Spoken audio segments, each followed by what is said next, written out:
तो मतलब ऐसा क्या है आपके संत रामपाल जी महाराज जी में कि उनसे हम नाम दीक्षा ले। संत रामपाल जी महाराज जी विश्व में एक तत्वदर्शी संत, पूर्ण संत है। जब महाराज खुद जेल में है तो हम उनसे नाम दीक्षा क्यों ले?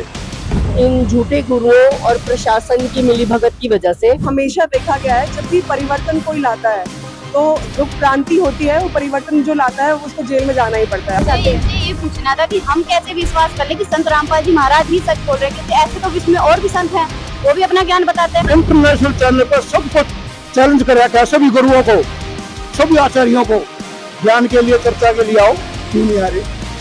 ये हमने सुना है कि भाई ये हमारे देवी देवताओं की भक्ति छुड़वाते हैं। लेकिन संत रामपाल जी महाराज जी कभी भी किसी की भक्ति नहीं छुड़वाते। आपको संत रामपाल जी महाराज व्रत करने को क्यों मना करते हैं? भूखा मरने से भगवान नहीं मिलेगा। नमस्कार दोस्तों, विश्व भर में इस समय लाखों संत बन चुके हैं, तो आम समाज के लिए यह निर्णय करना इस समय बहुत ही मुश्किल हो चुका है कि वे किस संत से नाम उपदेश लें और किस संत की भक्ति करें या किस संत को फॉलो करें। तो इस समय हम खड़े हैं सतलोक आश्रम मुंडका में। जी हाँ, आपने नाम तो सुना ही होगा संत रामपाल जी महाराज जी का। तो इस समय हम खड़े हैं सतलोक आश्रम मुंडका में, जहाँ पर संत रामपाल जी महाराज जी के शिष्यों द्वारा एक महासमागम किया जा रहा है। तो उसी समागम में काफी जो अन्य धर्म गुरु के शिष्य हैं यहाँ पर आए हैं, तो उनके काफी सवाल है। संत रामपाल जी महाराज जी के शिष्य दावा करते हैं कि उनके संत रामपाल जी महाराज विश्व भर में केवल एक ऐसे संत है जो सब भक्ति बताते हैं, वेदों के अनुसार भक्ति बताते हैं, लेकिन फिर भी जो अन्य धर्म गुरु के शिष्य हैं उनके मन में डाउट है, क्योंकि वो भी काफी साल से माता की पूजा करते हैं। कोई राधा राधा मंत्र का जाप करता है, कोई राधा स्वामी से पंथ से जुड़ा है, तो कोई नास्तिक है जो दावा कर रहे हैं कि संत रामपाल जी महाराज जी से ही नाम उपदेश लेना चाहिए हर एक समाज के व्यक्ति को। तो अब हम इनसे जानेंगे कि संत रामपाल जी महाराज जी से ही नाम दीक्षा क्यों ले, ऐसा क्या है संत रामपाल जी महाराज में। तो चलिए अब हम अपनी ये डिबेट स्टार्ट करते हैं और जानते हैं संत रामपाल जी महाराज जी के आश्रम में जो अन्य शिष्य आए हैं उनके क्या सवाल है, क्या वो जानना चाहते हैं, उनको यहाँ पर आकर कैसा लगा। तो आज का हमारा टॉपिक है संत रामपाल जी महाराज जी से ही नाम उपदेश क्यों ले। तो चलिए अब हम बढ़ते हैं संत रामपाल जी महाराज जी के श्रद्धालुओं की तरफ और जानते हैं इनसे कि संत रामपाल जी महाराज जी से ही नाम उपदेश क्यों ले। मैम नमस्कार। नमस्कार मैडम। देखिए काफी मतलब डाउट है, मतलब कहते हैं आप सब संत रामपाल जी महाराज जी के शिष्य हैं जो दावा करते हैं कि संत रामपाल जी महाराज जी से नाम दीक्षा ले। तो मतलब ऐसा क्या है आपके संत रामपाल जी महाराज जी में कि उनसे हम नाम दीक्षा ले, क्या है ऐसा संत रामपाल जी महाराज जी में। और सबसे पहले तो आप एक संत की पहचान क्या होती है, एक संत की पहचान बताइए। हाँ जी मैडम, आपने जैसे पूछा कि एक संत की पहचान क्या होती है। एक संत की पहचान जो हमारे परमात्मा जी ने बताई है, 4 वेद 6 शास्त्र कह 18 बोध। जो संत चारों वेदों 6 शास्त्रों और सभी धर्मों के शास्त्रों के अनुसार सतभक्ति बताता है, वो पूर्ण संत होता है, वो तत्वदर्शी संत होता है, जिसके बारे में गीता में भी बताया गया है। संत रामपाल जी महाराज जी विश्व में एक तत्वदर्शी संत, पूर्ण संत है। दर्शकों, संत रामपाल जी महाराज के अनुयायी पवित्र गीता जी के जिन श्लोकों के आधार पर यह कह रहे हैं कि संत रामपाल जी महाराज ही पूर्ण संत हैं, तो चलिए देखते हैं क्या वाकई में संत रामपाल जी महाराज ही वही तत्वदर्शी संत हैं जिसका जिक्र गीता जी के श्लोकों में किया गया है। दर्शकों, गीता अध्याय 15 श्लोक 1 में उस तत्वदर्शी संत की पहचान बताई गई है। तत्वदर्शी संत वो होगा जो इस संसार रूपी वृक्ष के सभी भागों को विस्तार से बताएगा, जैसे जड़ कौन है, तना कौन है, डार कौन है और पत्ते कौन है। इनको विस्तार से बताने वाला ही तत्वदर्शी संत होगा। देखिए, गीता अध्याय 15 श्लोक 1 में कहा है कि आदि पुरुष परमेश्वर रूप मूल वाले, ब्रह्म रूप मुख्य शाखा वाले संसार रूपी पीपल के वृक्ष को अविनाशी कहते हैं। वेद जिसके पत्ते कह गए हैं, उस संसार रूपी वृक्ष को जो पुरुष मूल सहित तत्व से जानता है, वह वेद के तात्पर्य को जानने वाला है, अर्थात वह तत्वदर्शी संत है। दर्शकों, गीता जी के इस श्लोक के अनुसार देखते हैं कि क्या वाकई संत रामपाल जी महाराज ने संसार रूपी वृक्ष को कभी अपने सत्संग प्रवचनों में विस्तार से दिखाया है। चलिए देखते हैं। श्री मद् भगवत गीता अध्याय नंबर 15 के श्लोक नंबर 1 से 4 में एक निष्कर्ष दिया है। जैसे श्रीमद् भगवद गीता अध्याय नंबर 4 के श्लोक नंबर 32 और 34 में स्पष्ट किया था कि उसमें कहा गया है कि 32वें श्लोक में कहा है कि अर्जुन, यज्ञों की जानकारी, यानी यज्ञ माने धार्मिक अनुष्ठान साधनाओं की जानकारी सच्चिदानंद घन ब्रह्म यानी उस परम अक्षर ब्रह्म के मुख कमल से उच्चरित वाणी में वो बोली गई है, वो तत्व ज्ञान है, उसमें विस्तार से कही गई है और उसके जानने के बाद फिर पूर्ण मोक्ष प्राप्त हो जाता है। चौथे अध्याय के 34वें श्लोक में कहा कि वो तत्व ज्ञान जो सच्चिदानंद घन ब्रह्म यानी सत्य पुरुष अकाल मूर्त स्वयं अपने मुख कमल से आकर बोलता है, वो तत्व ज्ञान है। और उस तत्व ज्ञान को तू तत्वदर्शी संतों के पास जाकर समझ, उनको दंडोत प्रणाम करने से, कपट छोड़कर प्रसन्न करने से, सरलतापूर्वक प्रसन्न करने से वो तत्वदर्शी संत तुझे उस तत्व ज्ञान का उपदेश करेंगे। इसे सिद्ध हो गया कि गीता ज्ञान दाता ना तो उस अपने से अन्य किसी परमात्मा के बारे में जानकारी दे रहा है और उस ज्ञान से वो गीता ज्ञान दाता भी परिचित नहीं है। तो उस तत्व ज्ञान का जो तत्वदर्शी संत से पूछने को कहा है, उसकी पहचान बताइए 15वें अध्याय के प्रथम मंत्र में कि जो संत इस उल्टे लटके हुए संसार रूपी वृक्ष के यानी ऊर्ध्व मूलम अधः शाखम, ऊर्ध्व मूलम अधः शाखम अश्वत्थम प्राहु अव्यम, ऊपर को जड़ वाला नीचे को शाखा वाला, ऊर्ध्व मूलम अधः शाखम अश्वत्थम प्राहु अव्यम छंदासी यस्य प्रणानी ये तम वेद स वेदवित। इसमें क्या बताया है कि ये उल्टा लटका हुआ संसार रूपी वृक्ष है अर्जुन, ऊर्ध्व मूलम अधः शाखम, ऊपर को जड़ और नीचे को शाखा, यानी ऊपर सतलोक में जो परमात्मा रहता है वो मूल है सभी संसार के रूपी वृक्ष का। और जैसे पूरे वृक्ष को, पूरे पौधे को, पूरे पेड़ को आहार कहाँ से मिलता है? मूल से प्राप्त है, जड़ से।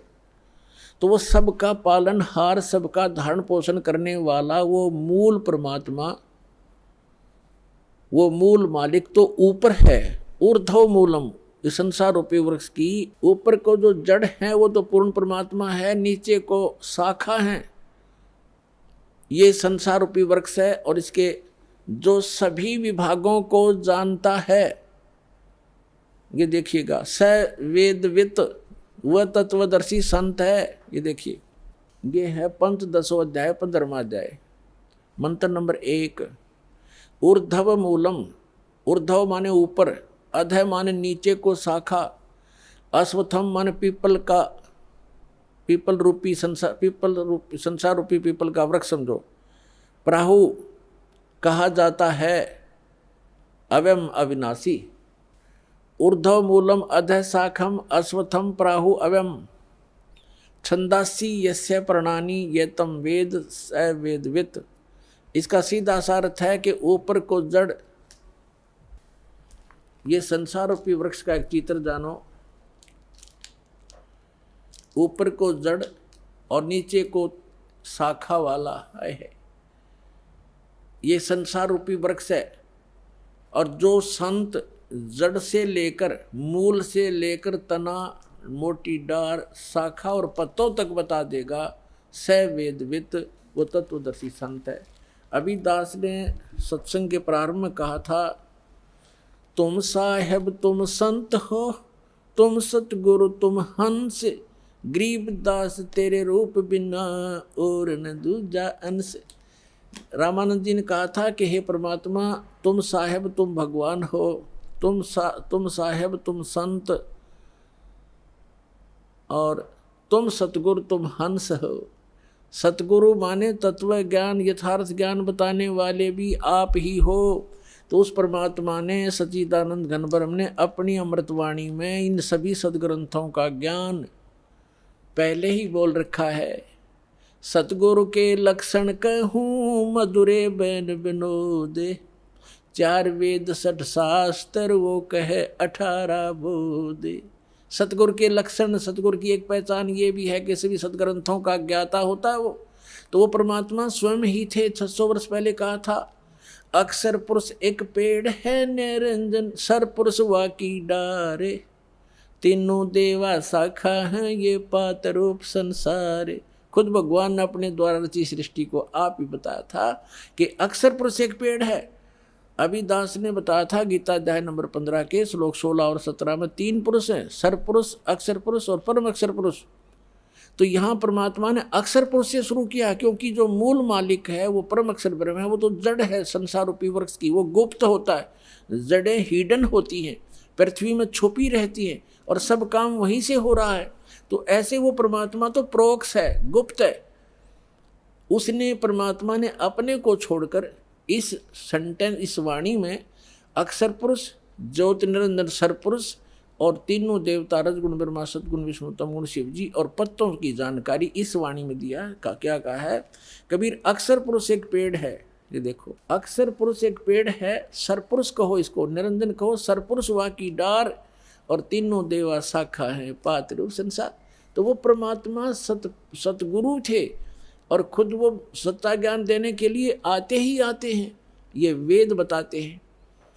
अब उन्होंने क्या बताया है देखिएगा, परमात्मा ने यहाँ से स्टार्ट किया है, अपने को छुपा कर कहा है अक्षर पुरुष एक पेड़ है, जो जमीन से बाहर दिखाई देता है सारा वृक्ष कहलाता है। अक्षर पुरुष एक पेड़ है, ये तना, ये सर अक्षर पुरुष समझो, और सर पुरुष वा की डार, ये मोटी डार, और तीनों देवा शाखा हैं पाते रूप संसारे।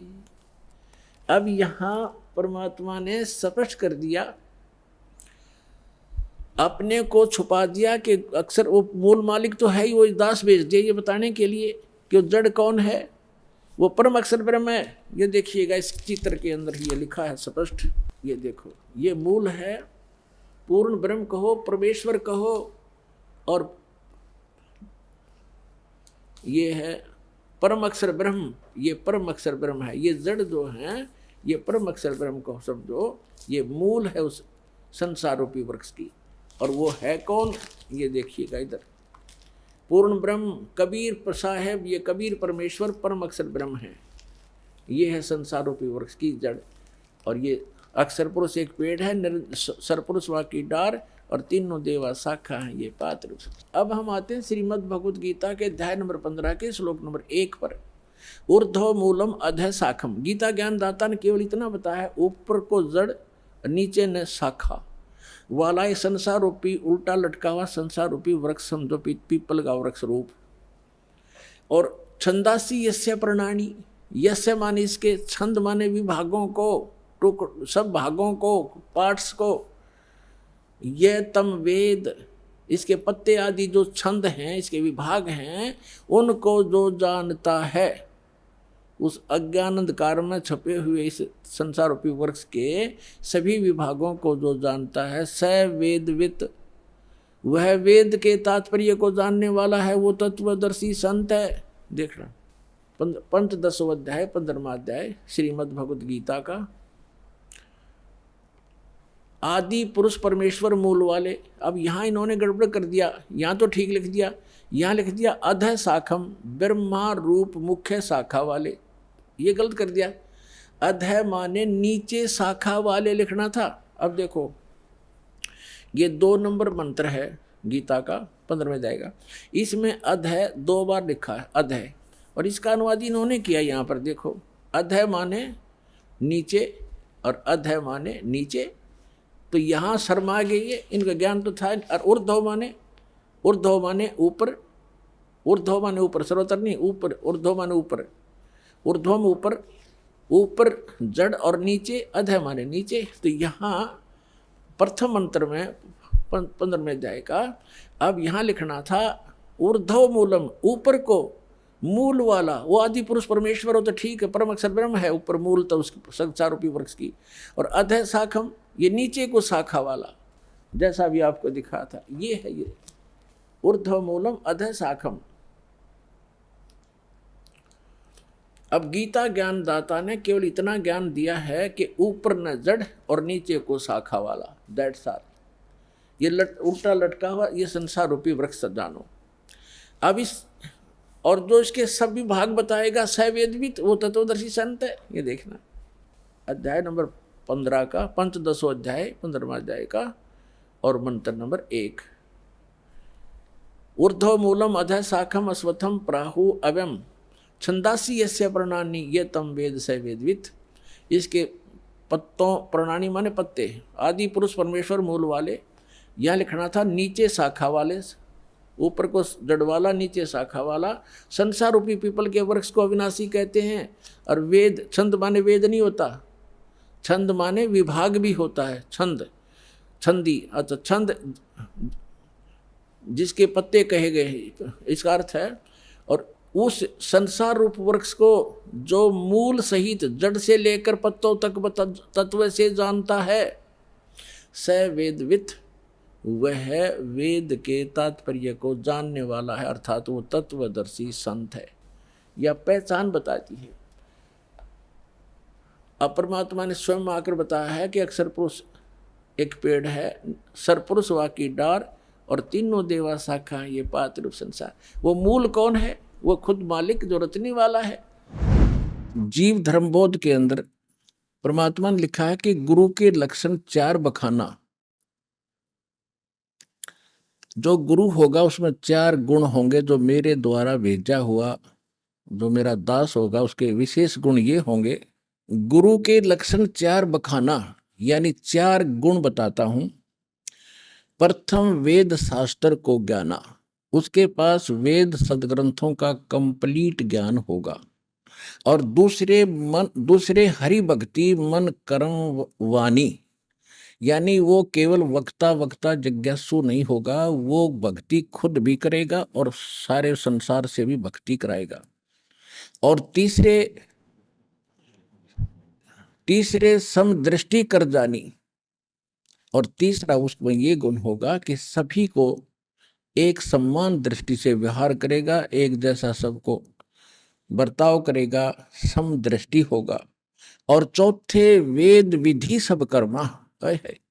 चौथे उसका जो कर्म होगा, चौथा जो लक्षण होगा उसमें उसके सभी जो कर्म होंगे वेद के अनुसार होंगे, उसी अनुसार उसकी साधना होगी, उन्हीं में प्रमाणित होंगे। और ये 4 गुरु गुण जानो मर्मा है।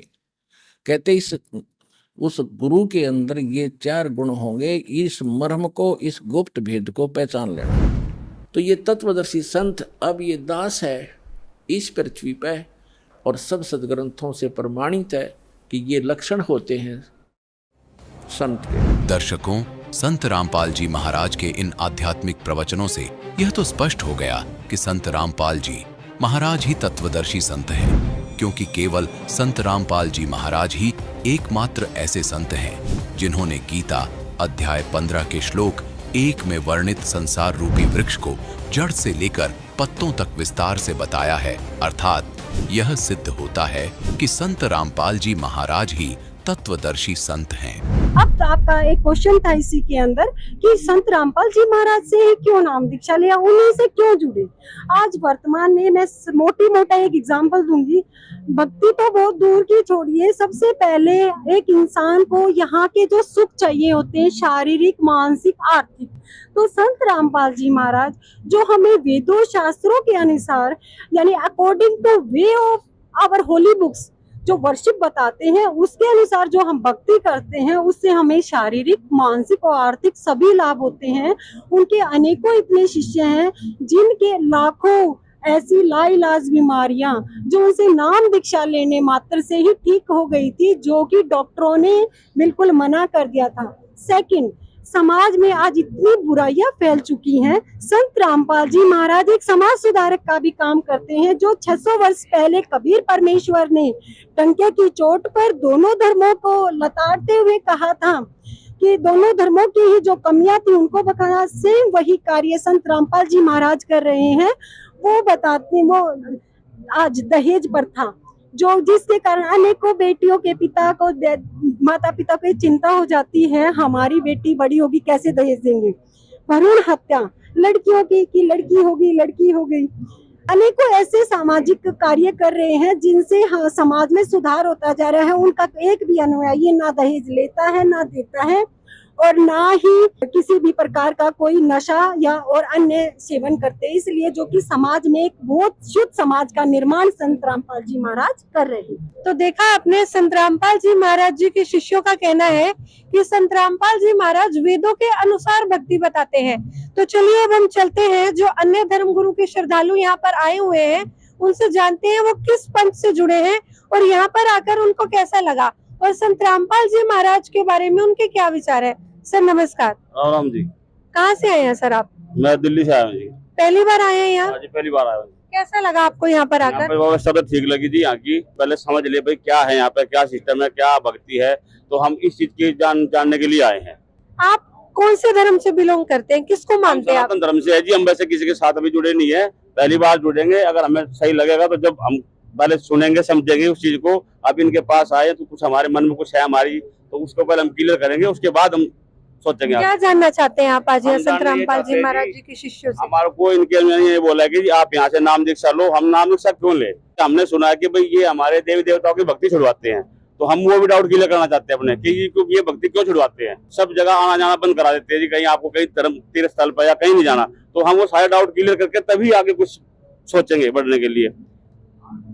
देखिए काफी बड़ा सवाल इन्होंने यहाँ पर किया है कि संत रामपाल जी महाराज जी के बारे में हमने सुना है कि वो सभी देवी देवताओं की भक्ति छुड़वाते हैं, तो ये कहते हैं जो भक्ति हम सालों से करते आ रहे हैं उसको कैसे छोड़ दें। तो चलिए चलते हैं संत रामपाल जी महाराज जी के शिष्यों की तरफ। तो कौन बताना चाहेगा? जैसे कि इन्होंने कहा कि संत रामपाल जी महाराज जी अन्य भगवानों की भक्ति छुड़वाते हैं, तो इस चीज को मैं एक बार क्लियर करूंगी कि संत रामपाल जी महाराज जी कभी भी किसी की भक्ति नहीं छुड़वा रहे हैं। संत रामपाल जी महाराज जी ने हमें एक ऐसा आध्यात्मिक ज्ञान दिया है, शास्त्रों से प्रमाणित ज्ञान है, तो हम उनकी भक्ति कर रहे हैं, उनकी भक्ति करके हमें सिर्फ लाभ मिल रहे हैं, तो हमें सब पता है इस चीज के बारे में। तो हम आज इनको यही क्लियर करेंगे कि संत रामपाल जी महाराज जी कभी भी किसी की भक्ति नहीं छुड़वा रहे। दर्शकों, आध्यात्मिक बहस में एक और सवाल हमारे सामने निकल कर आया है कि संत रामपाल जी महाराज हिंदू धर्म के देवी देवताओं की भक्ति छुड़वाते हैं, उनकी भक्ति करने से मना करते हैं। अगर यह सत्य है तो वो ऐसा क्यों कर रहे हैं? क्या वह हिंदू धर्म विरोधी हैं?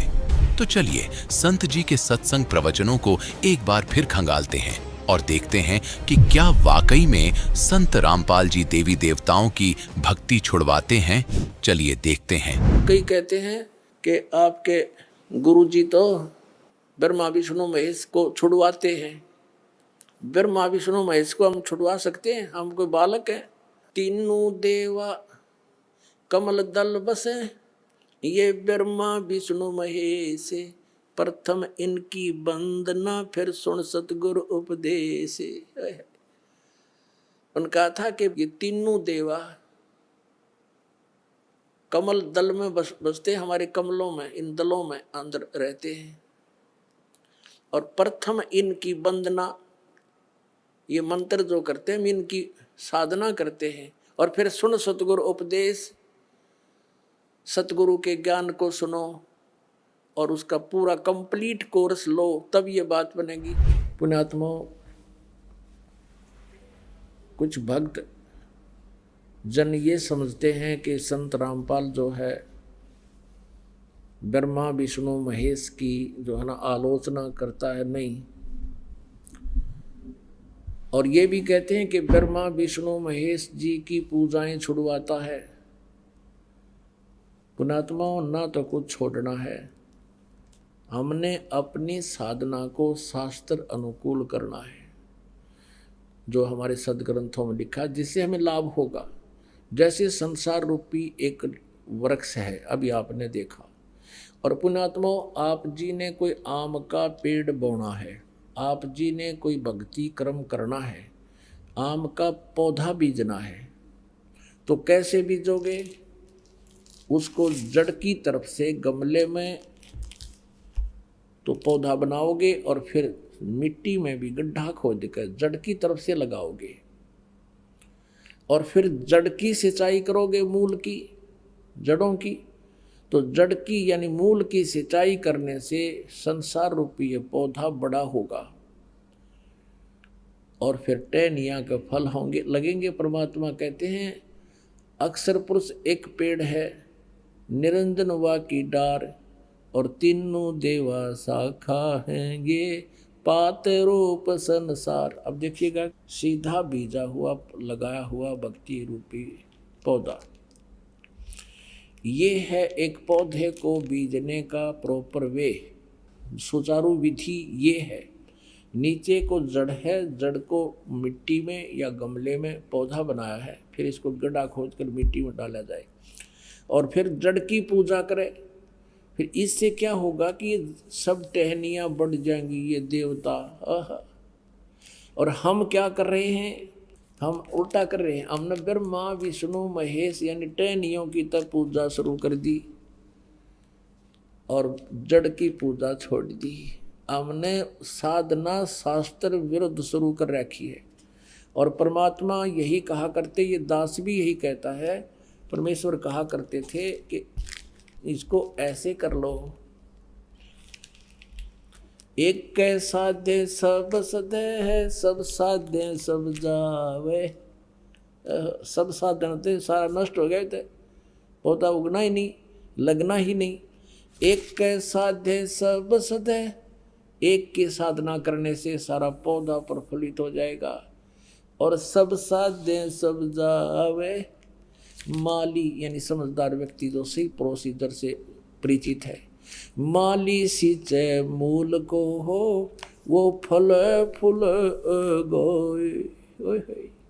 कितने सिंपल वे में बताया परमात्मा ने कि एक के साध्य सब सद है, यानी पूरा काम हो जाएगा एक मूल भगवान की पूजा करने से। और सब साध्य सब जावे, ये तो नाश कर दिया भक्ति का। हम ऐसा कर रहे हैं, सचमुच ऐसी साधनाएं कर रहे हैं, गीता और वेदों के अनुसार ना करके मनमुखी साधनाएं कर रहे हैं। दर्शकों, संत रामपाल जी के इन सत्संग प्रवचनों से ऐसा प्रतीत तो नहीं होता कि वह हिंदू धर्म विरोधी हैं, बल्कि वो तो हिंदू धर्म के देवी देवताओं की शास्त्र अनुकूल विधि से भक्ति करने को कह रहे हैं। खैर, अब देखना ये है कि जो भक्ति विधि संत रामपाल जी महाराज अपने शिष्यों को बता रहे हैं और जो मंत्र दीक्षा वह अपने शिष्यों को दे रहे हैं, क्या वह शास्त्र अनुकूल है या संत जी केवल शास्त्र अनुकूल भक्ति करने की बातें ही करते हैं? चलिए देखते हैं। सर, हमारा क्वेश्चन ये है, संत रामपाल जी महाराज एक हिंदू संत होते हुए, हिंदू धर्म से बिलोंग करते हुए, उनके तमाम अनुयायी हैं, सभी हिंदू हैं, फिर भी संत रामपाल जी महाराज हिंदू देवी देवता की पूजा के लिए क्यों छुड़वाते हैं?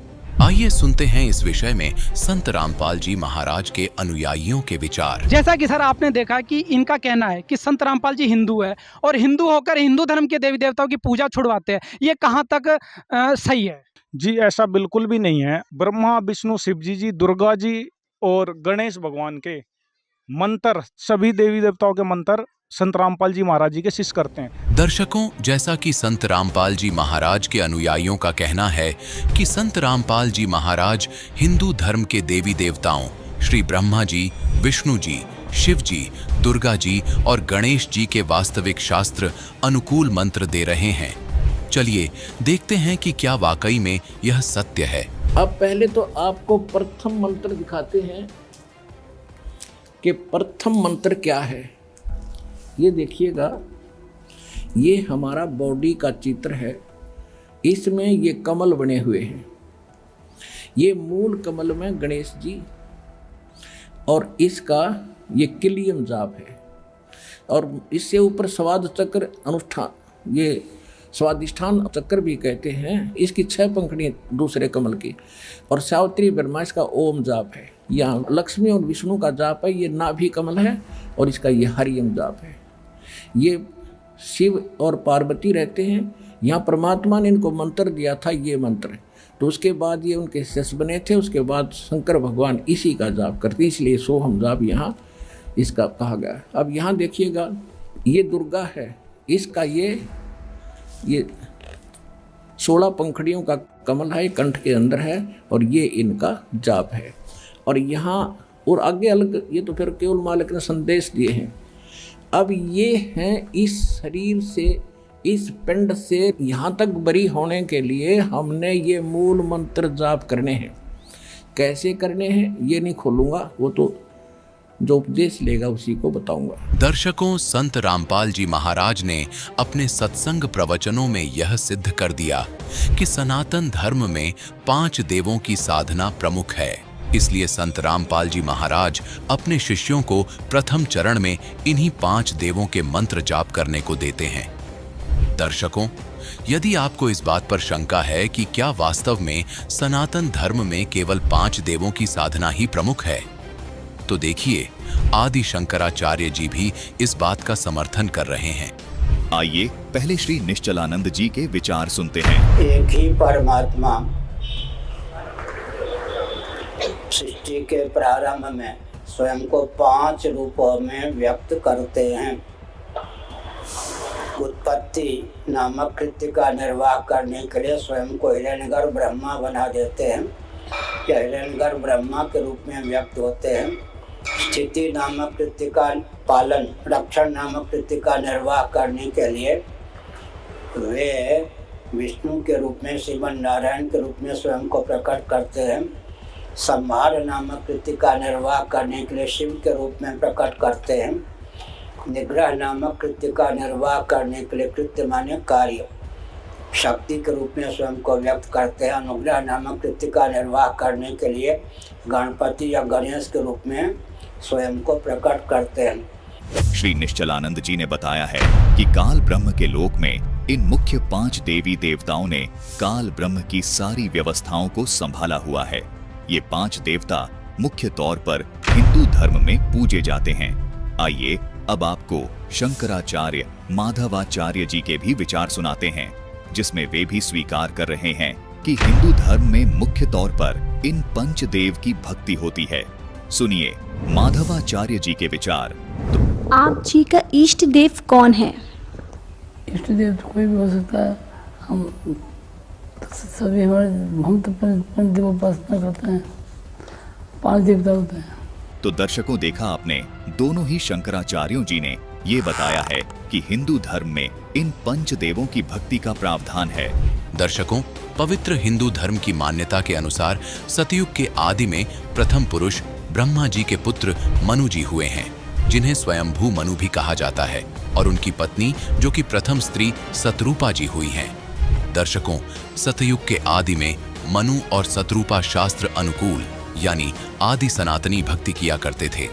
हिंदू धर्म की पवित्र पुस्तक तुलसीदास कृत रामचरितमानस के बालकांड के दोहा नंबर 143 में शास्त्र अनुकूल मंत्रों के बारे में विस्तार से बताया है। उस दोहे में क्या लिखा है, आइए आपको विस्तार से बताते हैं। रामचरितमानस के इस दोहे में लिखा है कि 12 अक्षर मंत्र पुण्य जपहि सहित अनुराग, वासुदेव पद पंकरुह दंपति मन अतिलाग। इस दोहे का वास्तविक अर्थ यह निकलता है कि मनु और सतरूपा सतयुग के आदि में 12 अक्षरों के मंत्रों का जाप बड़े ही अनुराग अर्थात कसक के साथ करते थे। पूर्ण परमात्मा अर्थात वासुदेव पर उन राजा और रानी का पूर्ण विश्वास हो गया था। दर्शकों, पूर्ण परमात्मा वासुदेव सतयुग में मुनींद्र रूप में आए स्वयं कबीर साहिब जी ही थे, जिसकी वास्तविक जानकारी हमारी एक और वीडियो सनातनी पूजा के पतन की कहानी संत रामपाल जी महाराज की जुबानी भाग 3 में देख सकते हैं, जिसका लिंक हमने नीचे डिस्क्रिप्शन बॉक्स में दिया हुआ है। खैर, रही बात 12 अक्षर मंत्र की, तो यह 12 अक्षर मंत्र अर्थात यह 12 अक्षर मंत्र कौन से हैं, आइए इन्हें विस्तार से जानते हैं। हिंदू धर्म में मुख्य इन 5 देवों की पूजा की जाती है। ये 5 देवता हैं ब्रह्मा जी, विष्णु जी, शिव जी, देवी दुर्गा जी और गणेश जी। यही 5 देव प्रत्येक मनुष्य के शरीर में वास कर रहे कमलों में विराजमान रहते हैं, इसलिए वास्तविक भक्ति साधना में इनका विशेष स्थान है। दर्शकों, वह यथार्थ शास्त्र अनुकूल 12 अक्षर मंत्र इन्हीं देवताओं के हैं, जिन्हें केवल संत रामपाल जी महाराज ने ही वास्तविक और सरल तरीके से संपूर्ण भक्त समाज के सामने उजागर किया है। दर्शकों, मनु और सतरूपा सतयुग के आदि में जिन 12 अक्षर अर्थात 12 अक्षरों वाले मंत्रों का जाप किया करते थे, वह मंत्र इन्हीं 5 देवताओं के यथार्थ मंत्र हैं, जो कि इस प्रकार हैं। दर्शकों, मनु और सतरूपा जी सतयुग के आदि में पंचदेव के यथार्थ मंत्रों का जाप करते थे, जिन मंत्रों को संत रामपाल जी महाराज भी प्रथम दीक्षा के समय में अपने शिष्यों को देते हैं। इन 5 देवों के मंत्रों के 12 अक्षर मंत्र इस प्रकार हैं, जिनका जाप मनु और सतरूपा जी करते थे। ओम, किलिम, हरिम, श्रीम, सोहम। दर्शकों, इस प्रकार इन अक्षरों को जोड़कर देखा जाए तो कुल 12 अक्षर बनते हैं। दर्शकों, ये 12 अक्षर का एक मंत्र कहलाता है और इस एक मंत्र को साधक को प्रतिदिन 108 बार करना होता है। यही वो 12 अक्षर मंत्र है। इनका जाप मनु और सतरूपा जी करते थे। ये आदि सनातनी पूजा के प्रथम चरण के मंत्र हैं।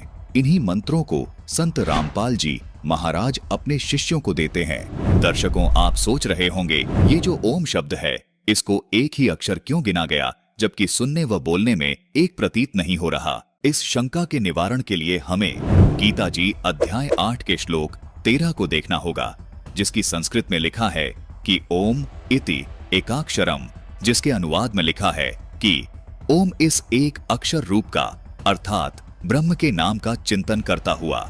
दर्शकों, गीता जी से ये स्पष्ट हो जाता है कि ओम को एक ही अक्षर गिना जाता है। इसी प्रकार यहाँ शिव पुराण में भी प्रमाण है कि वह प्रणव ओम नामक एक अक्षर हो गया। दर्शकों, इससे स्पष्ट है कि शास्त्रों के आधार पर ओम शब्द को एक अक्षर ही गिना जाता है। दर्शकों, किसी भी श्रद्धालु को ये शंका नहीं रहनी चाहिए कि ये अक्षर सही हैं या ये वाले अक्षर सही हैं। जैसा कि आप इसी रामचरितमानस की इस चौपाई में देख रहे हैं कि यहाँ अक्षर शब्द लिखा है, यहाँ ये अक्षर शब्द संत भाषा में लिखा गया है, जबकि इस अक्षर शब्द को अगर हम शुद्ध करके लिखेंगे तो ऐसे लिखेंगे। इसमें ना तो च शब्द है और न ही छ शब्द है, लेकिन ये दोनों ही शब्द अक्षर का बोध करवाते हैं। अनुवादकर्ता ने 12 अक्षर शब्द का अर्थ द्वादशाक्षर किया है, यानी अक्षर शब्द को अक्षर लिखा है, जो बिल्कुल ठीक है। इसी प्रकार इन मंत्रों को व्याकरण की दृष्टि से देखने में भिन्नता नजर आ रही है, लेकिन ये इन देवी देवताओं के मूल मंत्र होने का ही बोध करवाते हैं। इसी प्रकार एक और शब्द है, ये देखिए, रामचरितमानस की इस चौपाई में लच्छी शब्द है, जो कि संत भाषा में इस प्रकार लिखा गया है, लेकिन यदि इस शब्द को शुद्ध करके लिखेंगे तो लक्ष्मी शब्द बन जाएगा। इसी प्रकार रामचरितमानस के इस दोहे में ओरु शब्द लिपिबद्ध है, जो कि संत भाषा के दृष्टिकोण से लिखा गया है, लेकिन अनुवादक ने इस शब्द का अनुवाद करते समय ओरु को और लिखा है। दर्शकों, दोनों शब्द समान अर्थ का बोध करवा रहे हैं। इसी प्रकार लच्छी को अनुवादक ने लक्ष्मी लिखा है, अर्थात लच्छी संत भाषा के दृष्टिकोण से लिखा गया है और लक्ष्मी व्याकरण की दृष्टिकोण से लिखा गया है, लेकिन दोनों शब्द श्री लक्ष्मी का बोध करवाते हैं। ठीक इसी तरह जैसे यहाँ ये किलियम शब्द और ये किलिम शब्द दोनों ही श्री गणेश जी के मूल मंत्र का बोध करवा रहे हैं। इसलिए सभी श्रद्धालुओं से निवेदन है कि आप ये देखकर भ्रमित न हो कि एक ही मंत्र अलग अलग तरह से क्यों लिखा अथवा बोला गया है। दर्शकों, ये आदि सनातनी पूजा के प्रथम चरण के 12 अक्षर मंत्र हैं। इन मंत्रों को केवल पूर्ण संत से लेकर ही जाप किया जाता है। तत्वदर्शी संत ही इन मंत्रों को जाप करने की विधि बताता है। आपको शंका हो सकती है कि इन मंत्रों का प्रमाण और किस ग्रंथ में है। दर्शकों, ये तो प्रमाणित हो ही चुका है कि आदि सनातनी पूजा के अंतर्गत आने वाले इन 12 अक्षर मंत्रों को सतयुग के आदि में सत सुकृत रूप में आए कबीर परमात्मा ने मनु और सतरूपा को दिया था, जिसके कुछ वर्ष बाद ये भक्ति लुप्त हो गई। दर्शकों, यही 12 अक्षर मंत्र कलयुग में आज से लगभग 600 वर्ष पहले कबीर परमात्मा ने इन 12 अक्षर मंत्रों का जाप अपने शिष्यों को दिया था, जिसका प्रमाण आपको कबीर शब्दावली के पेज 77 पर देखने को मिलेगा, जिसमें कबीर साहिब जी का एक शब्द है, कर नैनो दीदार महल में प्यारा है। कबीर साहिब जी ने अपने इस शब्द में इन 12 अक्षर मंत्रों को स्पष्ट लिखा है। वाणी है कि कर नैनो दीदार महल में प्यारा है।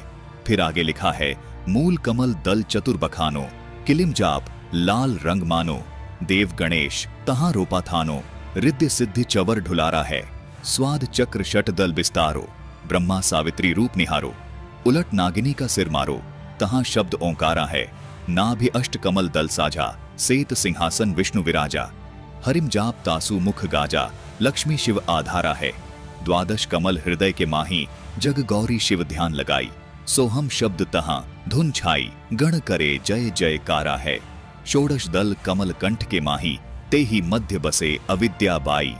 हरिहर ब्रह्मा चवर ढुराई, जहां श्रीम नाम उच्चारा है। दर्शकों, कबीर साहिब जी के इस शब्द में वो द्वादश अक्षर मंत्र स्पष्ट लिखे हैं जो सृष्टि के आदि में मनु और सतरूपा जी करते थे। यहाँ संत भाषा में शब्दों को अलग तरह से लिखा गया है। दर्शकों, संतों ने अपनी स्थानीय भाषा को मध्य नजर रखते हुए संत भाषा में इन द्वादश अक्षर मंत्रों को इस तरह लिखा है। व्याकरण की दृष्टि से इन द्वादश अक्षर मंत्रों को इस तरह लिखा जाता है, लेकिन ये सभी शब्द इन्हीं द्वादश अक्षरों का बोध करवा रहे हैं। आपको एक प्रमाण और दिखाते हैं। 600 वर्ष पहले कबीर परमात्मा ने इन द्वादश अक्षर मंत्रों को लिपिबद्ध करवाया, जिसके बाद फिर से इन द्वादश अक्षर मंत्रों का लोप हो गया था।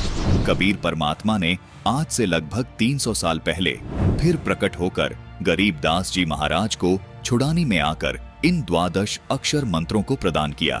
प्रमाण के लिए देखिए गरीबदास जी महाराज द्वारा रचित अमर ग्रंथ, जिसके ब्रह्म कला अंग में और मुक्ति मुद्रा अंग में ये द्वादश अक्षर मंत्र स्पष्ट लिखे हैं। देखिए, ये है ब्रह्म कला अंग जिसमें ये द्वादश अक्षर मंत्र स्पष्ट लिखे हैं, और ये देखिए, ये है मुक्ति मुद्रा अंग जिसमें ये द्वादश अक्षर मंत्र स्पष्ट लिखे हैं। वर्तमान में इन द्वादश अक्षरों वाले मंत्रों का जाप और इनके करने की सही विधि केवल संत रामपाल जी महाराज के पास है। संत रामपाल जी महाराज ही इन मंत्रों को प्रदान करने के एकमात्र अधिकारी संत हैं। यदि कोई श्रद्धालु इन मंत्रों का जाप स्वतः ही करने लग जाए तो उससे कोई लाभ नहीं मिल सकता।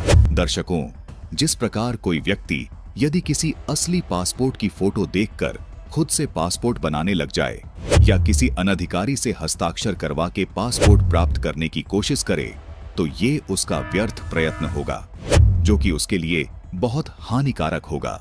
इसी प्रकार परमात्मा प्राप्ति के इन मंत्रों का जाप केवल अधिकारी संत से ही प्राप्त कर सकते हैं, जो कि वर्तमान समय में इन मंत्रों को देने के अधिकारी केवल संत रामपाल जी महाराज ही हैं। इन्हीं द्वादश अक्षर वाले मंत्रों का जाप संत रामपाल जी महाराज प्रथम चरण की दीक्षा में अपने शिष्यों को सन 1994 से दे रहे हैं। दर्शकों, ये द्वादश अक्षर मंत्र पंचदेव साधना के यथार्थ मंत्र हैं। दर्शकों, जिस शास्त्र अनुकूल मंत्रों की बात संत रामपाल जी महाराज कर रहे थे, वही मंत्र संत रामपाल जी महाराज अपने शिष्यों को देते हैं। अर्थात ये सिद्ध होता है कि संत रामपाल जी महाराज ही हिंदू धर्म में यथार्थ भक्ति विधि मंत्र दे रहे हैं।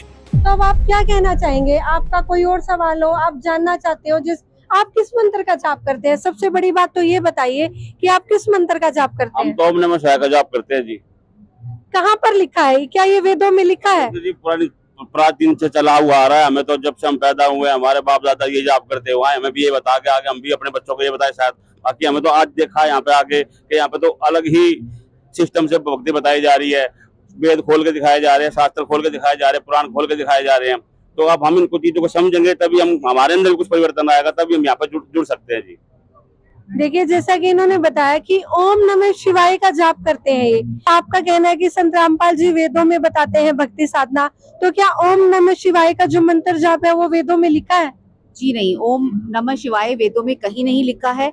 इन्होंने जो बोला कि ये अपने जो इनके जो पहले फोर फादर्स हैं उनके आधार पे जैसा इनके वो करते रहे हैं, परिवार के लोग पहली पीढ़ियां करती रही है, उसी को फॉलो करते आ रहे हैं। लेकिन संत रामपाल जी हमें वेदों से और गीता से प्रमाणित ज्ञान बता रहे हैं। दर्शकों, सच यही है कि ओम नमः शिवाय, ओम नमो कृष्णाय वासुदेवाय, ओम नमो भगवते वासुदेवाय ये मंत्र हैं ही नहीं, ये तो केवल प्रणाम वाक्य है जो केवल नमन करने के लिए बोले जाते हैं। इस बात की पुष्टि जाने माने कथावाचक प्रदीप मिश्रा जी भी कर रहे हैं। इनका भी यही मानना है कि ओम नमः शिवाय केवल प्रणाम वाक्य है। हम अपने मुख से पंचाक्षर मंत्र का जाप करते हैं, नमः शिवाय बोलते हैं तो शंकर जी को नमन होता है। जब हम अपने मुख से षडाक्षर मंत्र का जाप करते हैं, ओम नमः शिवाय कहते हैं, तो शिव जी को प्रणाम होता है। दर्शकों, अभी आपको कथावाचक पंडित गिरी बापू जी के विचार भी सुनाते हैं। उनका भी यही कहना है कि ओम नमः शिवाय मंत्र नहीं है, ये केवल प्रणाम वाक्य है। उन्होंने तो ओम नमः शिवाय का अर्थ भी बताया है, सुनिए। ओम नमः शिवाय मंत्र का अर्थ क्या है? ओम का अर्थ है समस्त ब्रह्मांड, अनंत कोटि ब्रह्मांड। नमः का अर्थ है नमस्कार। शिव का अर्थ है कल्याण। शिवाय का अर्थ है शिव और शिवा। हे भगवान शिव और शिवा, नमस्कार करते हम, पूरे ब्रह्मांड का आप कल्याण करो, ऐसा अर्थ इस मंत्र का है। ओम नमः शिवाय कोई मंत्र नहीं है, ये तो सिर्फ प्रार्थना है, प्रणाम रूप में बोले जाने वाला एक वाक्य मात्र है, जैसा कि इन कथावाचकों व धर्म गुरुओं ने खुद भी इस बात को अपने प्रवचनों में स्वीकार किया है। दर्शकों, ये सिद्ध हो गया कि ओम नमः शिवाय, ओम नमः भगवते वासुदेवाय आदि मंत्र जाप करने के नहीं है, ये केवल प्रणाम वाक्य ही है। आइए अब आपको इस विषय पर संत रामपाल जी महाराज के विचार सुनाते हैं। राम राम हरे हरे, श्री कृष्ण कृष्ण हरे हरे, राधे श्याम सीताराम, राधे राधे श्याम राधे। ओम नमः शिवाय, ओम भगवते वासुदेव नमः।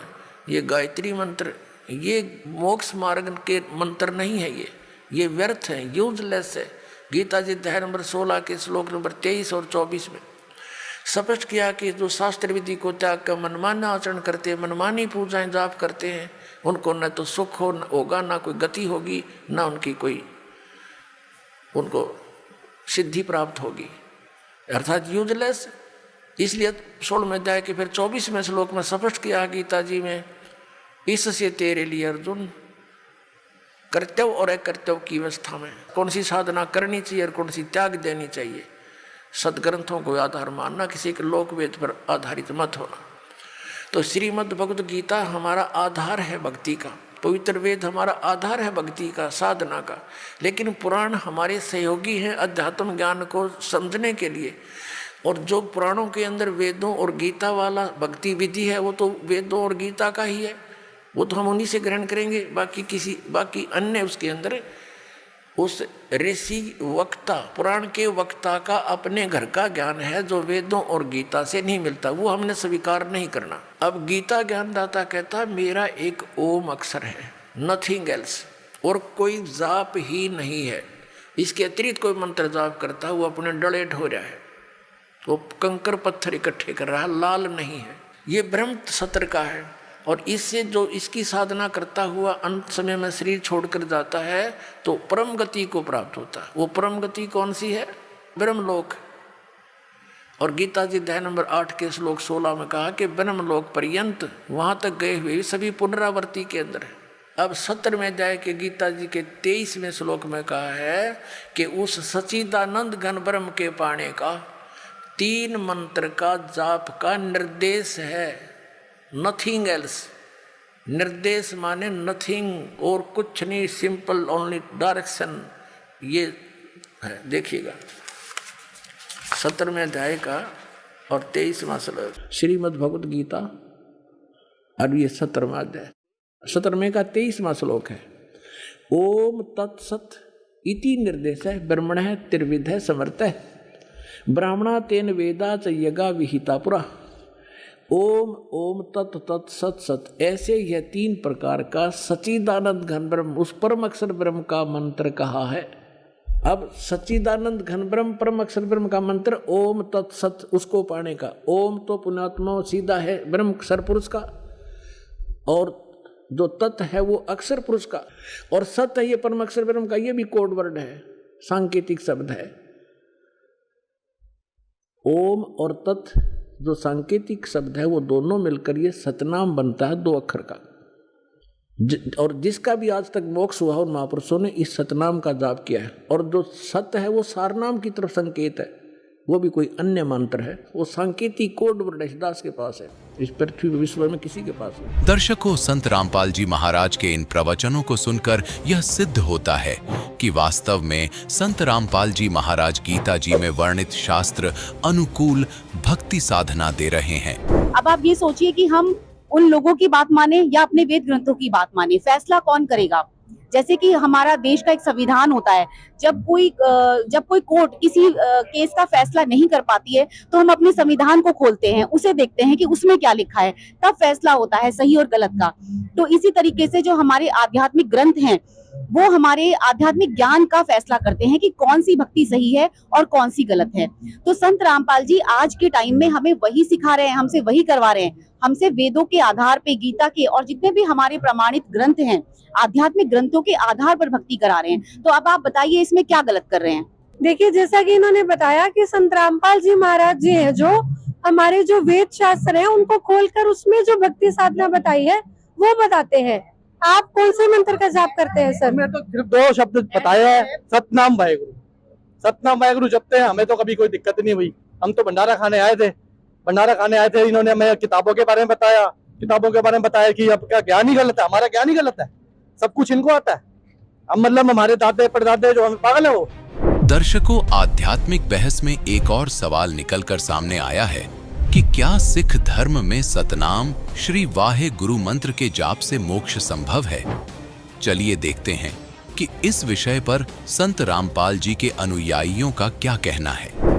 देखिए, काफी गर्म जो माहौल है यहाँ पर बन चुका है, क्योंकि इनका कहना भी सही है कि जो सतनाम वाहेगुरु सरदार कौन से है, ये तो वाहेगुरु का जाप करते हैं, क्या ये मंत्र गलत है? तो चलिए बढ़ते हैं संत रामपाल जी महाराज जी के शिष्यों के लिए कि कहाँ पर लिखा है कि ये जो भक्ति साधना जो ये कर रहे हैं वो गलत है। तो सर बताइए आप। वैसे तो हम भी मैं भी पंजाब तो बिलोंग करता, मैं भी सिख समाज का एक नागरिक हाँ, और मैं गुरु नानक साहब के जो पाठ ने जपजी साहब, आसा दी वार, शाम को हम रहरास करते थे, लेकिन पाठ तो बहुत किए मैंने भी। और इसका प्रमाण गुरु नानक साहब ने जो ये पाठ लिख के दिए हैं अपने शिष्यों को, उसका मतलब ये नहीं है कि हम उस पर ही निर्भर रहें, लेकिन उनमें जो गुरु नानक साहब ने जो साधना की, जो मंत्र किए, जैसे गुरु नानक साहब ने एक बाणी में लिखा हो, गुरु ग्रंथ साहब की बाणी में, जे तू पंडित पढ़िया बिनी अखर तो नामा, पर्वत नानक पार लगाए जे कर सत समामा, यानी कि वो सतनाम का संकेत दिया हुआ है। एक नानक साहब का ग्रंथ है जो 35 अखरी मानी जाती है, वो आप कभी भी गूगल पे जाके डाउनलोड कर सकते हो, और उसके लास्ट में जो फर्स्ट मंत्र जो हमारे गुरु जी देते हैं संत रामपाल जी महाराज, पूरा उनका प्रूफ है। दर्शकों, जो पंचदेव साधना संत रामपाल जी महाराज पहले बता चुके हैं, जो वो अपने शिष्यों को प्रथम दीक्षा में देते हैं, वही मंत्र कबीर साहिब जी ने नानक जी को दिया था, जिसको नानक जी स्वयं जाप करते थे। कबीर परमात्मा ने बाबा नानक जी को दूसरे चरण की साधना का यथार्थ मंत्र सतनाम भी प्रदान किया था, जिसको बाबा नानक जी ने कभी किसी को आगे जपने के लिए नहीं दिया। प्रथम चरण में मिलने वाले इन 12 अक्षरों वाले मंत्रों को बाबा नानक जी ने आगे गुरु परंपरा में केवल गद्दी पर बैठने वाले उत्तराधिकारी को इन 12 अक्षरों वाले मंत्रों का भेद बताया, जिसका प्रमाण हमें सिख धर्म की प्रमाणित पुस्तक 35 अखरी में देखने को मिलता है, जिसमें यही 12 अक्षर मंत्र शुद्धता के साथ लिखे हैं। देखिए यहाँ पर ओम, हरिम, श्रीम, किलिम और सोहम स्पष्ट लिखे हैं। वर्तमान में इन 12 अक्षरों वाले मंत्रों का जाप और इनके करने की सही विधि केवल संत रामपाल जी महाराज के पास है। संत रामपाल जी महाराज ही इन मंत्रों को प्रदान करने के एकमात्र अधिकारी संत हैं। यदि कोई श्रद्धालु इन मंत्रों का जाप स्वतः ही करने लग जाए तो उससे कोई लाभ नहीं मिल सकता।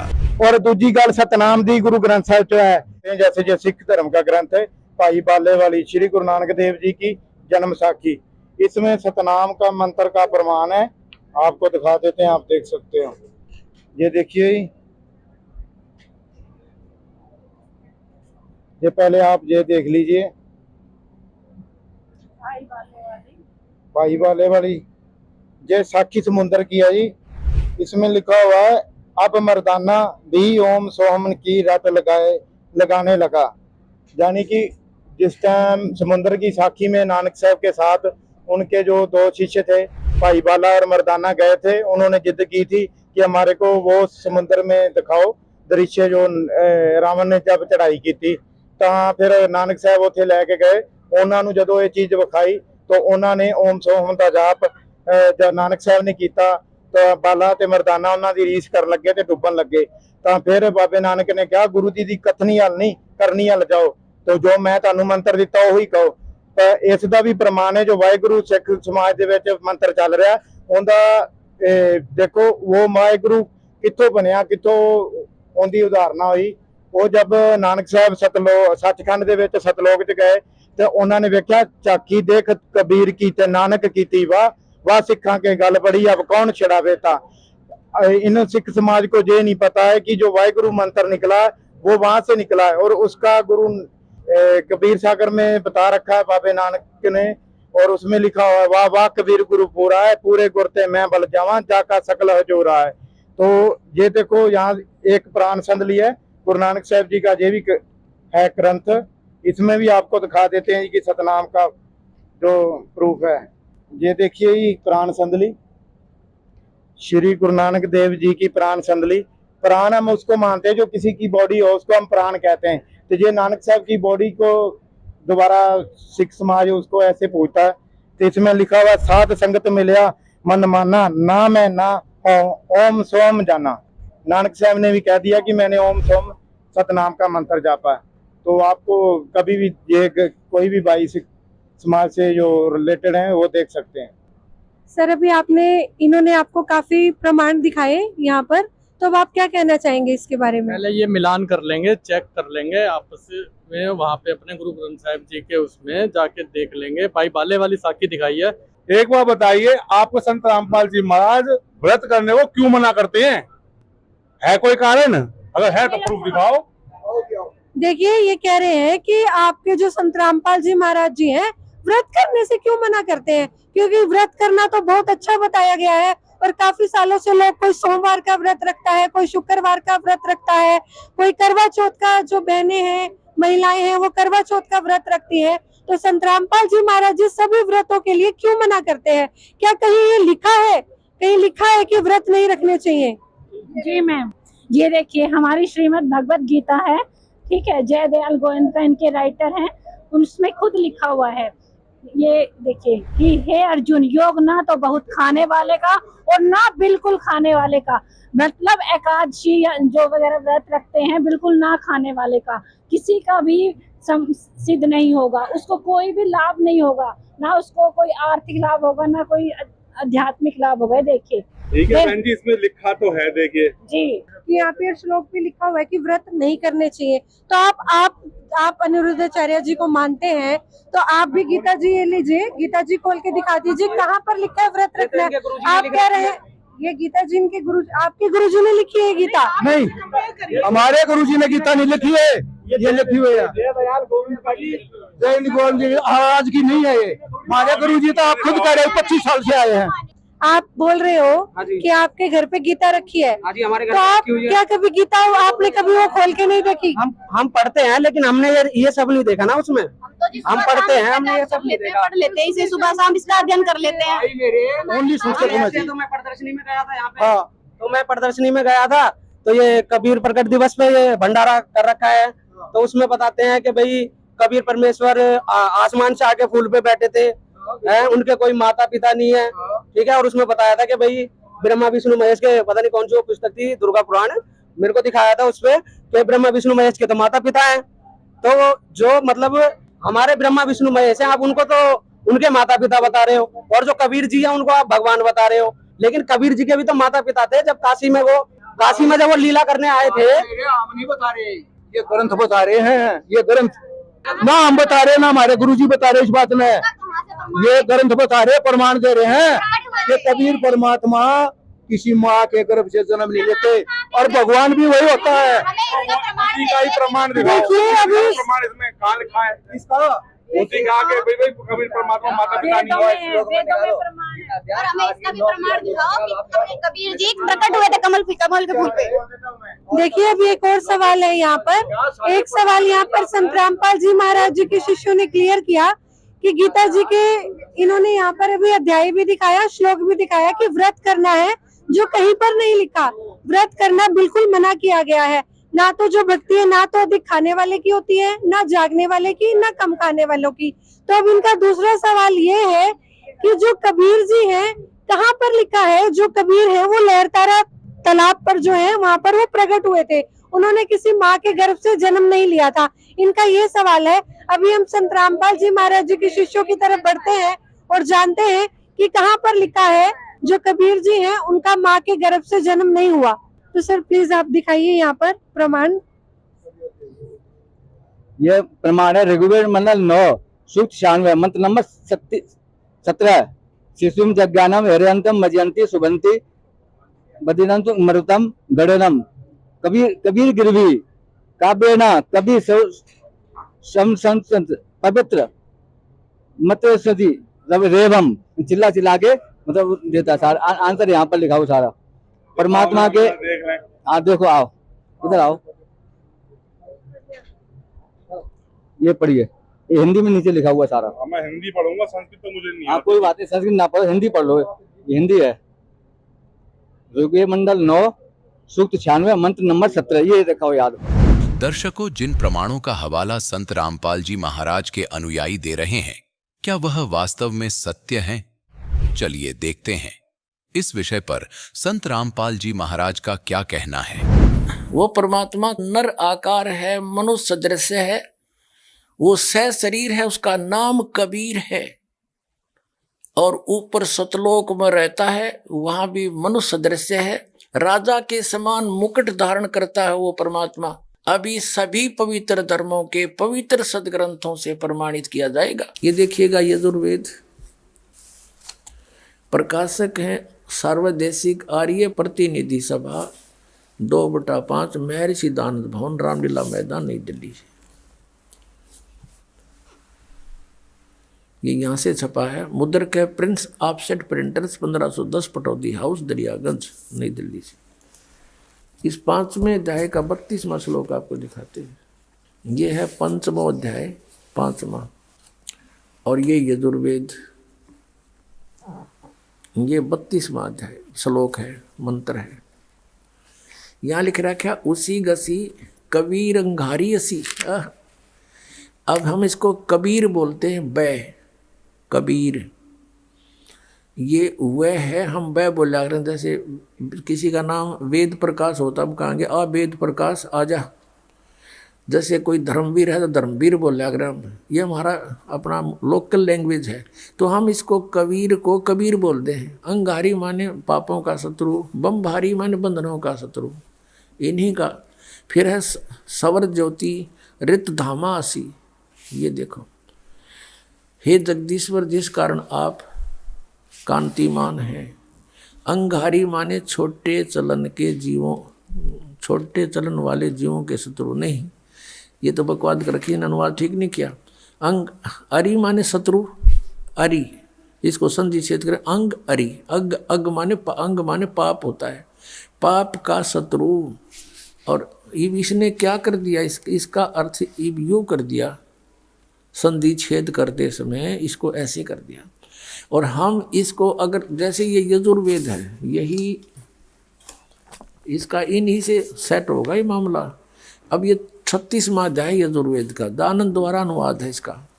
इसके प्रथम मंत्र में लिखा है रचम वाचम परपधे मनो यजु परपधे। ये यजु शब्द है ना ओनली, और यहाँ अनुवाद किया इसने इसका। इसमें यजु का अर्थ यजुर्वेद लिख दिया, बिल्कुल सही किया।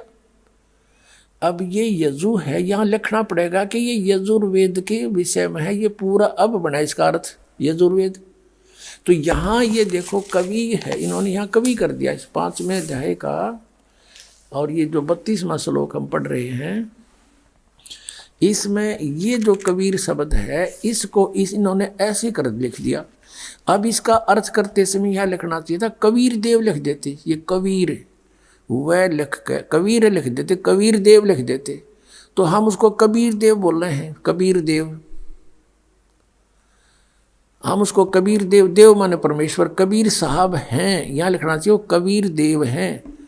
ये कहना कवि इनकी वो समस्या भी हल हो जाए। कवि वो कबीर देव लिखना था, कबीर देव हैं, हम उसको कबीर साहब बोलते हैं। कबीर अपने लोकल लैंग्वेज में वो कबीर साहब हैं। बम भारी माने बंधनों के, अरि माने शत्रु। ये तारा दिए जिसकी बकवास है विस्तार तेरा। अरि माने शत्रु, बंधनों के शत्रु, बस ये छोड़ दो।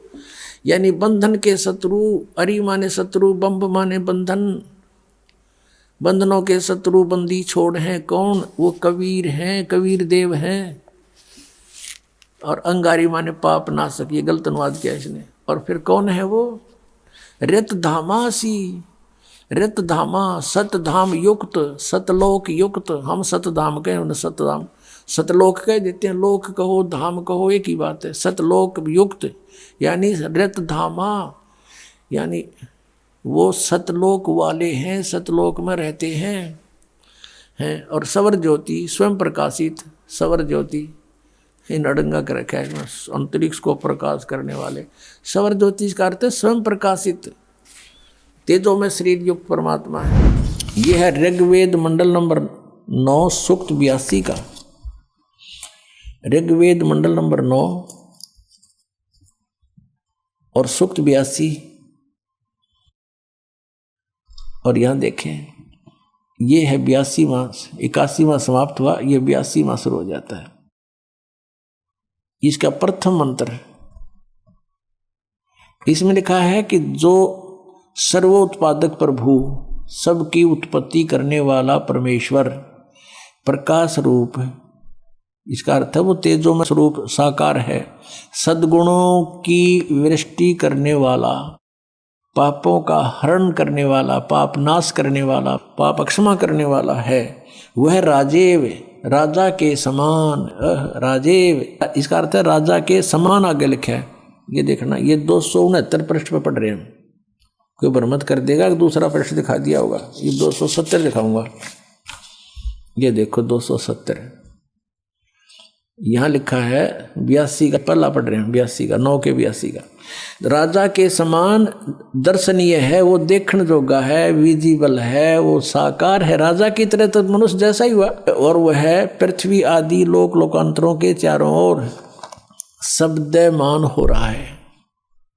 वह वर्णीय पुरुष को, वर्णीय माने अच्छी आत्मा को, श्रेष्ठ पुरुष को, जो दृढ़ भक्त है, जो दृढ़ भक्त है उसको पवित्र करता हुआ प्राप्त होता है। देखिएगा ऋग्वेद मंडल नंबर 9 सूक्त 82 का। अब 2 पढ़ते हैं। वो परमात्मा किस उद्देश्य से आता है? हे परमात्मन, उपदेश करने की इच्छा से आप महापुरुषों को प्राप्त होते हो, अच्छी आत्माओं को, महान आत्माओं को प्राप्त होते हो। और आप अत्यंत गतिशील पदार्थ के समान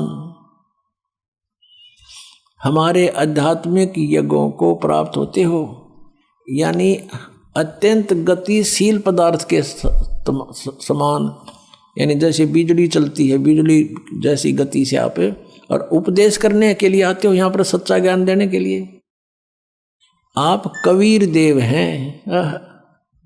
आप कबीर देव, यह लिखना था, सर्वज्ञ लिख दिया। आप यहाँ लिखना था आप कबीर देव हैं। हम उसको कबीर साहब कहते हैं। आप कबीर साहब हैं, शुद्ध स्वरूप है। अब जैसे ये अभी आपको दिखा था, जहाँ यजु लिखा हो तो यजुर्वेद लिखना पड़ेगा वहाँ पर। वो इन्होंने किया भी है। महर्षि दानंद ने यजुर्वेद के 36वें अध्याय के प्रथम मंत्र में यजु का अर्थ यजुर्वेद किया है। तो यहाँ लिखना था वो कबीर देव है, वो शुद्ध स्वरूप है। हमारे पापों को हे दूर करके, हे सोम, हे अमर परमात्मा, हमको सुख दे। अब यहाँ है ऋग्वेद मंडल नंबर 9 सूक्त 54 के और मंत्र नंबर 3 में स्पष्ट किया है कि सूर्य के समान जगत प्रेरक वह परमात्मा, यह परमात्मा। इसका सीधा सार ले लेते हैं, लोगों को पवित्र करता हुआ। भुवनोपरि, भुवनो ऊपरी, संपूर्ण ब्रह्मांडों, भुवन माने लोकों के ऊपर, ऊर्ध्व भाग में, ऊपर भाग में वर्तमान है, विराजमान है, तिष्ठति, वहां बैठा है। ऋग्वेद मंडल नंबर 9 सूक्त नंबर 86 में।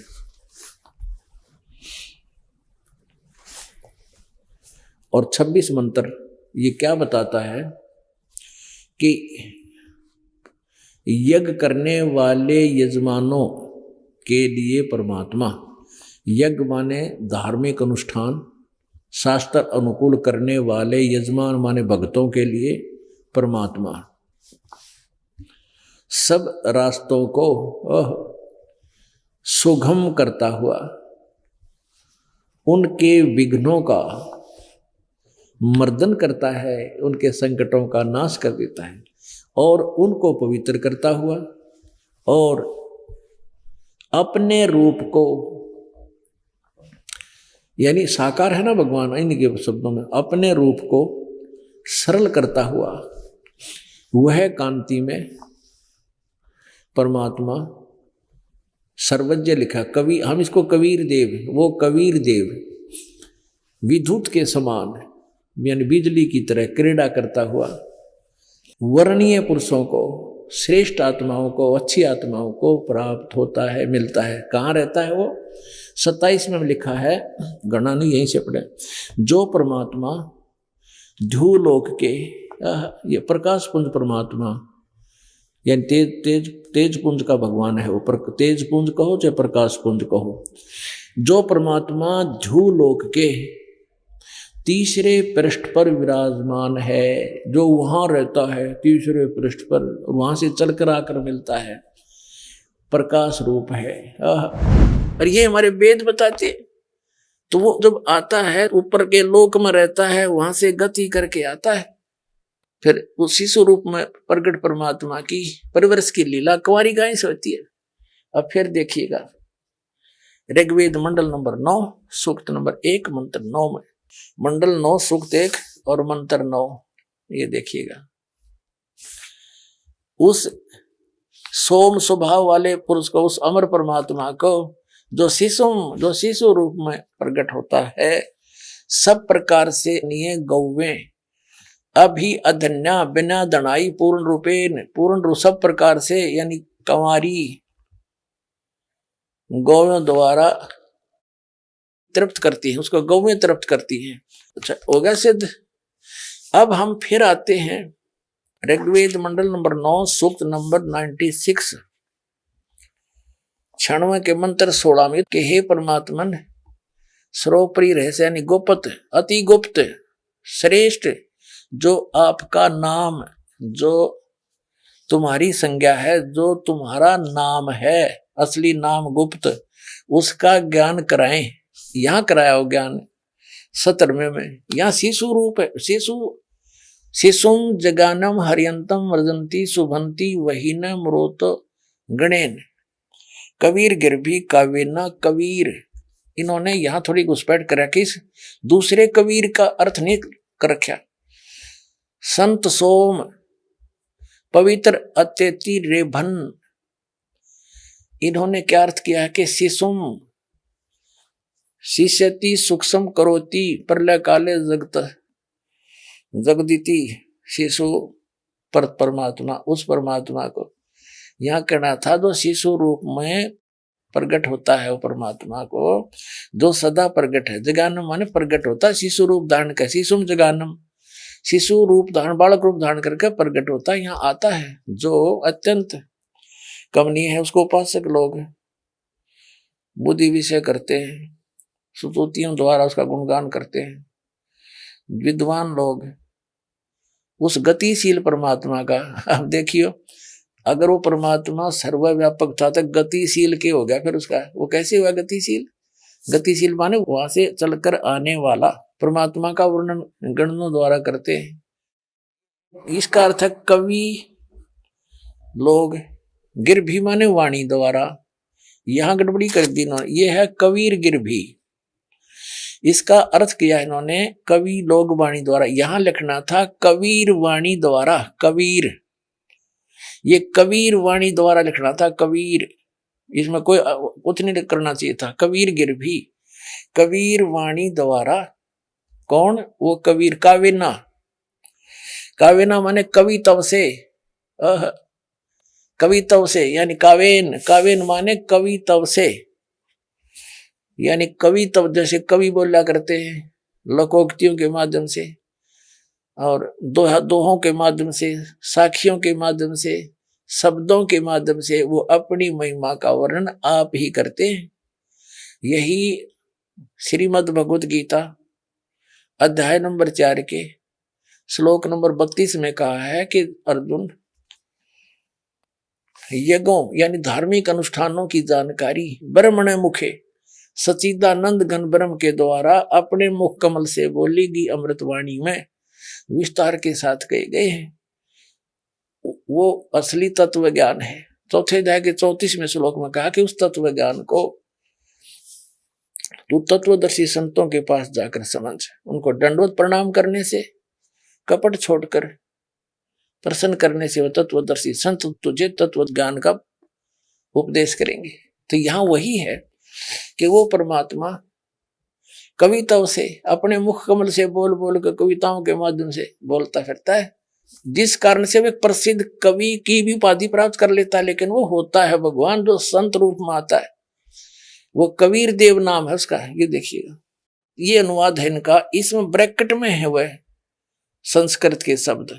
इसमें देखो, शिशु, जगानम, अरियंतम, मर्जंती, शुभंती, मरुतः, गणेन, वहीन, कबीर। ये एक कवि लिखा, कबीर, गिरभी, काव्यना, कविताओं से सोम, पवित्रम, अत्यति। यानी इस कबीर का कितना नाम नहीं, इससे सारा ही प्रकरण चेंज हो गया। ईबदास बताओगे इसका क्या अर्थ है कि वो शिशु रूप में जो प्रकट होता है, आता है जानबूझकर विशेष सुनियोजित योजना अनुसार, तो वो परमात्मा शिशु रूप में प्रकट होता, धीरे धीरे फिर बचपन से ही बड़े बड़े विद्वानों की छक्के छुड़ा देता है। और वो अपने कविताओं से, अब दिखाएंगे वेद में, आगे देखो, ऋग्वेद मंडल नंबर 9 सूक्त 96 का मंत्र हमने 17 पढ़ लिया।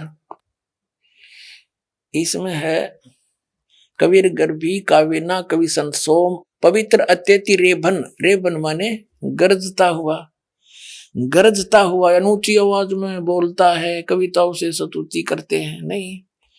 और वो कबीर देव अमर परमात्मा होता है। सोम माने अमर परमात्मा है, अमर। इन्होंने गलत कर रखा है। यही देखो इधर, ये इसी ऋग्वेद मंडल नंबर 9 96 के मंत्र 13 में सोम माने अमर परमात्मन। जहां ये विचलित हो गए वहां तक गड़बड़ कर दी। यहां परमात्मा ना लिखा, सोम माने सोम स्वरूप, कोई बात हुई है। अमर परमात्मा वो कबीर संत सोम, वो परमात्मा अमर परमात्मा कबीर नाम है उसका, कबीर होता है। काव्यों द्वारा पवित्रता के साथ पवित्र अमृतवाणी ऊंचे स्वर में बोलकर बोलता है, कविताओं से बोलता है। वो कबीर गिरभी कबीर वाणी द्वारा बोलता है। अब 18वें में देखिएगा। इस 18वें को पढ़ने से पहले इसका सारांश बताते हैं। देखो, गीता अध्याय नंबर 15 के श्लोक नंबर 16 और 17 में 3 पुरुष हैं। पुरुष कहो, प्रभु कहो, परमात्मा कहो, राम कहो, ब्रह्म कहो। एक सरपुरुष है। सरपुरुष 21 ब्रह्मांड का स्वामी है, ये ब्रह्म है। फिर दूसरा अक्षर पुरुष है जिसको परब्रह्म भी कहते हैं, वो 7 संग ब्रह्मांड का प्रभु है। और दोनों नासवान हैं। और इन दोनों के ही अंतर्गत जितने प्राणी इनके लोकों में, धाम में, वो भी नासवान है। जीवात्मा किसी की मरती नहीं, वो तो गधे की भी ना मरती। गीता अध्याय नंबर 15 के श्लोक नंबर 17 में कहा कि उत्तम पुरुषत्व अन्य परमात्मा इति उदाहरते है। वो वास्तव में सही भगवान श्रेष्ठ परमात्मा पुरुषोत्तम था, इन दोनों से अन्य है, जिसके विषय में 8वें अध्याय के 3 श्लोक में कहा है वह परम अक्षर ब्रह्म है। तो ये 3 पुरुष हैं और इनके 3 ही धाम है। 21 ब्रह्मांड का मालिक है ये ब्रह्म है, सरपुरुष है, ये इसका लोक है, धाम है। फिर दूसरा धाम है 7 संग ब्रह्मांड का क्षेत्र, वो भी एक लोक कहलाता है। जैसे भारतवर्ष में राज्य भी अलग हैं और सारा मिला के एक देश भी है, ऐसे देश बहुत हैं, देश में अलग अलग राज्य भी हैं सभी देशों में। ऐसे ही फिर ऊपर 4 सतिथि हैं, 4 लोक हैं ऊपर, सतलोक, अलखलोक, अगमलोक और चौथा अकहलोक। उस चौथे लोक से सबकी उत्पत्ति हुई है। वहां परमात्मा ने बैठकर नीचे के सब लोकों की रचना की है। वो सबका उत्पत्ति स्रोत है, उसको समुद्र नाम से जाना जाता है। वेदों में उसको समुद्र कहा है, चौथे लोक को। तो यहां से तीसरे लोक में, सतलोक में परमात्मा विराजमान है। अब देखिए इनकी कलाबाजी, यहाँ गलती करेंगे थोड़ी सी, ये दिखाऊंगा पर ये पकड़े जाएंगे। ये देखिएगा ऋग्वेद मंडल नंबर 9 सूक्त 96 का हम 16वां 17वां पढ़ चुके हैं, 18वां। यहाँ पर है सोम स्वरूप परमात्मा, ठीक है, पालन की इच्छा करता हुआ जो महान वह परमात्मा। तृतीयम धाम का अर्थ है इन्होंने देवयान और पितरान, इन दोनों से पृथक तीसरा जो मुक्ति धाम है, तृतीयम धाम तीसरे धाम में है, उसमें विराजमान है। जो इन्होंने यो ज्ञान योगी अड़ा दिया, मूल पाठ में ज्ञान योगी का कोई लिंक नहीं है, इन गलत लिख दिया। तृतीयम धाम सीधा लिखा, तीसरे धाम में विराजमान है, जो ज्ञान योगी अड़ा दिया इन्होंने, उसका प्रकाश करता हुआ। अब ये क्या करते हैं, कवि नाम पदवी, इसका अर्थ यह है वो एक प्रसिद्ध कवियों की भी पदवी प्राप्त करता है, स्थान नहीं, पदवी स्पष्ट लिखा है। वो कवि भी कहलाता है। ऋषि कृत है, ज्ञान का प्रदाता। ऋषि कृत उस ऋषि द्वारा बोली गई, रची गई सहस्रनीथा, हजारों वाणियां सहस्रनीथ है, अनंत प्रकार की सत्वनीय। इसका अर्थ ये है, जैसे इसमें लिखा है इन्होंने, इस ऋग्वेद में ही, ये देखो,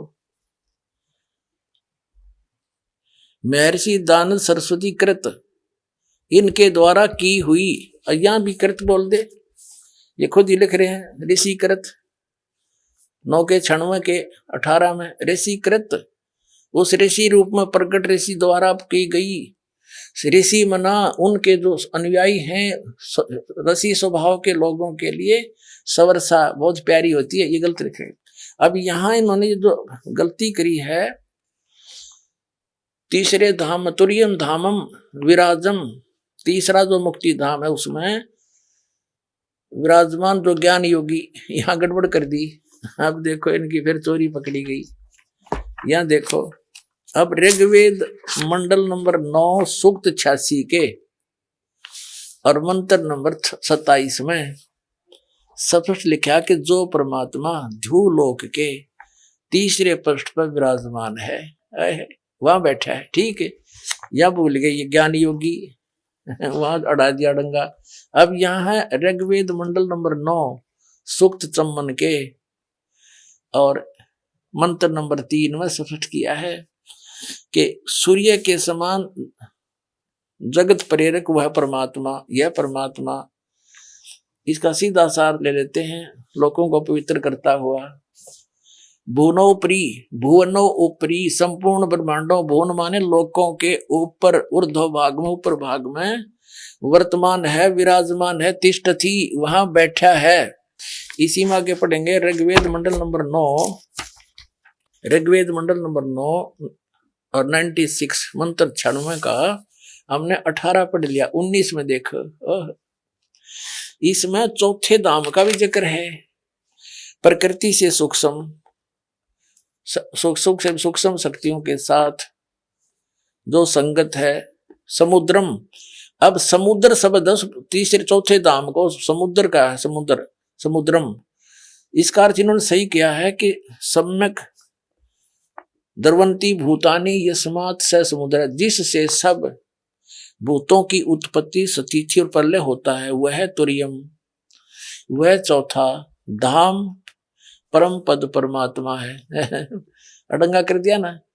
यहाँ पर जहां इनका समझ में नहीं आई, वहां इनका इंजन फेल हो गया, कच्चा तेल फेंकने लग जाएंगे।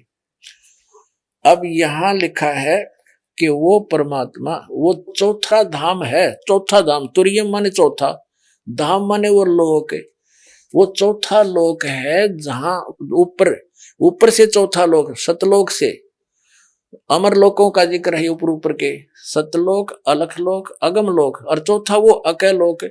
वहां बैठकर परमात्मा ने सबकी उत्पत्ति की। उसको समुद्र, यानी जैसे जल का स्रोत समुद्र ही होता है, चाहे वो वास रूप में, कहीं उठ कर बरसता है तो वो समुद्र से ही प्राप्त है सब।